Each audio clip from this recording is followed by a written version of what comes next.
গাছ তোমার কেমন করে খাচ্ছিস? এই একটু একটু উঁচু করে খা, স্টাইল করে।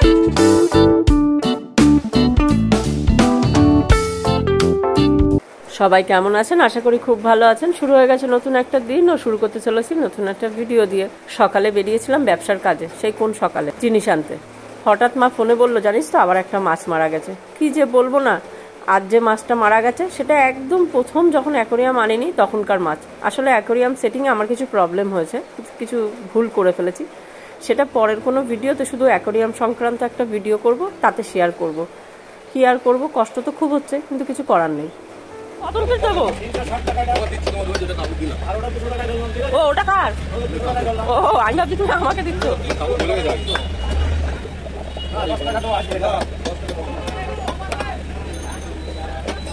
আমাকে একটু বেছে বেছে দিয়ে দিও কটা।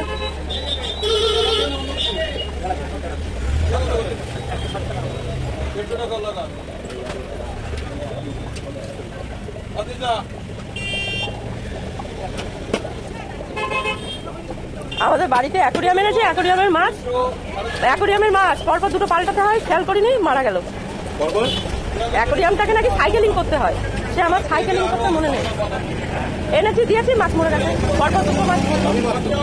না গো, কম দামি মাছ এনেছিলাম, ভাগ্যিস তাই সবাই বলছে প্রথমে অ্যাকোরিয়াম আনলে কম দামি মাছ দিয়ে সাইকেলিং করতে হয়। যেদিন হাটে না যায় সবজি বাজার বা মাছ বাজার করতে, সেদিন এই জায়গাটায় আসি মাছ নিতে। আমাদের বাড়ি থেকে খুব বেশি দূর না। এখানে এসেছিলাম একটা মাছ নিতে, কিন্তু এসে দেখি সব মাছগুলো জ্যান্ত এবং বেশ টাটকা, তাই নিয়ে নিলাম। সাথে পেয়ে গেলাম আমুদি মাছটা, সাইজটাও বেশ সুন্দর, ভালো ঠিকঠাক, ও দামটাও বেশ সস্তা। 80 টাকা করে বলছিল, আমি 60 টাকা করে নিয়ে এসেছি। 500 নিয়ে এসেছি 30 টাকা। আর নিয়েছি তেলাপিয়া জ্যান্ত। গেছিলাম একটা আনতে, কি আর করবো, 3টে হয়ে গেল। মোটামুটি কয়েকদিন চলে যাবে আর কি। আর মাছের সাথে আনতে হয় মাছের কানকো ফুলকা, যেগুলো পুঁচি আছে বা আমার আশেপাশে যে কুকুর আছে ওদেরও তো দিতে হয়, তাই চেয়ে আনতে হয়, কিছু করার নেই। আর আজ ভিডিও বানাতে ইউটিউবের সম্বন্ধে কিছু কথা শেয়ার করি। ইউটিউবে আমরা যারা পুরনো বা নতুন, তারা অনেকেই ভিডিও করি। পুরনো মানেই অনেকে ভাবে যে অনেক পুরনো হয়ে গেছে, অনেক অভিজ্ঞতা, তেমন কিছু নয়। তবে আমি একটা যেটা জিনিস খুব লক্ষ্য করি, সেটা হলো আমরা অনেকেই বিভিন্ন চ্যানেলে যেয়ে আর কি, বিভিন্ন এতে যে ব্লগে বা যে কোনো জায়গায় যেয়ে শুধু তাকে সাবস্ক্রাইব করতে বলি এবং বলে চলে আসি। কিন্তু জানেন তো, সাবস্ক্রাইব আপনি করলেন, তাতে হয়তো আপনার সাবস্ক্রাইবার বাড়লো, কিন্তু তাতে কিন্তু আপনার ইনকাম বাড়বে না। কারণ সাবস্ক্রাইবার বাড়ার মানে হলো শুধু একটা স্ল্যাব তৈরি করা, যে স্ল্যাবের পরে আপনি মনিটাইজেশন অন করতে পারবেন। মনিটাইজেশন অন হওয়ার পরে যেটা মেন থাকে, আমি বেশ কিছু ভিডিও দেখে যেটা শিখেছি, সেটা হলো ভিউ। কারণ আমরা সমস্তটাই রোজগার করি ভিউয়ের উপরে। তাই শুধুমাত্র সাবস্ক্রাইব করে চ্যানেল থেকে বেরিয়ে না যেয়ে, বরঞ্চ আমরা যাদের সাবস্ক্রাইব করছি তাদের প্রত্যেকের ভিডিও আমাদের দেখা উচিত। ঠিক ততটুকু নিজেরাও ভিডিও আপলোড করব, ওর সাথে সাথে যেটুখানি নেট আছে সেটুখানি দিয়ে প্রত্যেকের ভিডিও দেখা উচিত, যাতে একজন আর একজনের একটা ভরসার জায়গা হয়। ও শুধুমাত্র মনিটাইজেশন পাওয়াটাই শেষ নয়, যাতে তারপরেও আমরা রোজগার করতে পারি। আমার চ্যানেলে মনিটাইজেশন হয়নি, এখনও বহুত দেরি, কবে হবে আমি জানি না। কিন্তু আমার মনে হয় যাদের মনিটাইজেশন অন হয়ে গেছে, আমার মনে হয় সকলে এখনও পর্যন্ত ঠিকঠাক টাকা পয়সা পাননি। কারণ এটাই কারণ থাকে, ভিউ আসাটা বড় কথা। মনিটাইজেশন অন হলে আপনি হয়তো রোজগার করার একটা মাধ্যম পাবেন, ঠিক কথাই, কিন্তু যতক্ষণ না আপনার চ্যানেলে ভালো পরিমাণে ভিউ হবে, সেখান থেকে আপনি খুব ভালো উপার্জন করতে পারবেন না। তাই নিজেও অন্যের ভিডিও দেখুন, অন্যকেও নিজের ভিডিও দেখার জন্য উৎসাহিত করুন। তাহলেই দেখবেন একে অপরের পরিপূরক হয়ে যাবেন ও রোজগার করাটাও খুব সহজ হয়ে যাবে। হয়েছে কেমন আঙুর?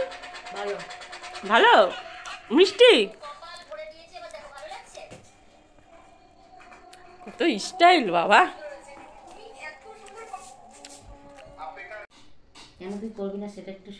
কেন আমি করবো সেটা শুনি।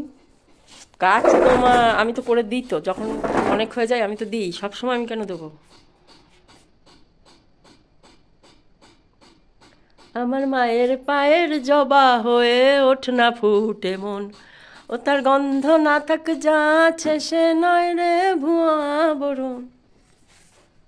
মোটামুটি আমাদের ঘরের চারপাশে বোন পেন্টিং করে ফেলেছে, শুধু এই জায়গাটি বাকি ছিল। এখানে একটা মা কালীর ছবি আছে, যেটা আপনারা দেখেছেন। তার নিচে আমি বলেছিলাম একটা জবা ফুলের কিছু করতে। হঠাৎ দেখি সেই আঁকাটা এঁকেছে, রংটা করেনি, সেই রংটাই কাল করলো। শেষটা কেমন হয়েছে আপনাদের সাথে পরের কোনো ভিডিওতে শেয়ার করব।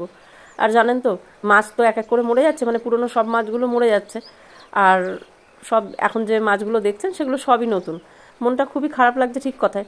কিন্তু জানেন, আমার এখন যে আগে রিলস করতাম সেই রিলস ভিডিওর থেকে অনেক বেশি ভালো লাগে এখানে ঘন্টার পর ঘন্টা আমি বসে থাকি, কখন যে সময় পেরিয়ে যায়, কি দিনের বেলা কি রাতের বেলা, মানে সন্ধেবেলা বলুন, আমার যে কি ভালো লাগে না, ঘন্টার পর ঘন্টা সময় পেরিয়ে যায়। আমি খালি এদেরই দেখি, আমার মা তো রীতিমতো বকাবকি করে। কি ভালো লাগে একসাথে যখন সবাই মিলে দেখি খেলা করছে, আর লাইটটা পড়াতে সন্ধেবেলা আরও বেশি সুন্দর লাগে। আমি প্রায় এদের সামনে 2-3 ঘন্টা ধরে একা একা বসে থাকি। ভিডিও কেমন লাগলো জানাবেন। সকলে খুব ভালো থাকুন, সুস্থ থাকুন।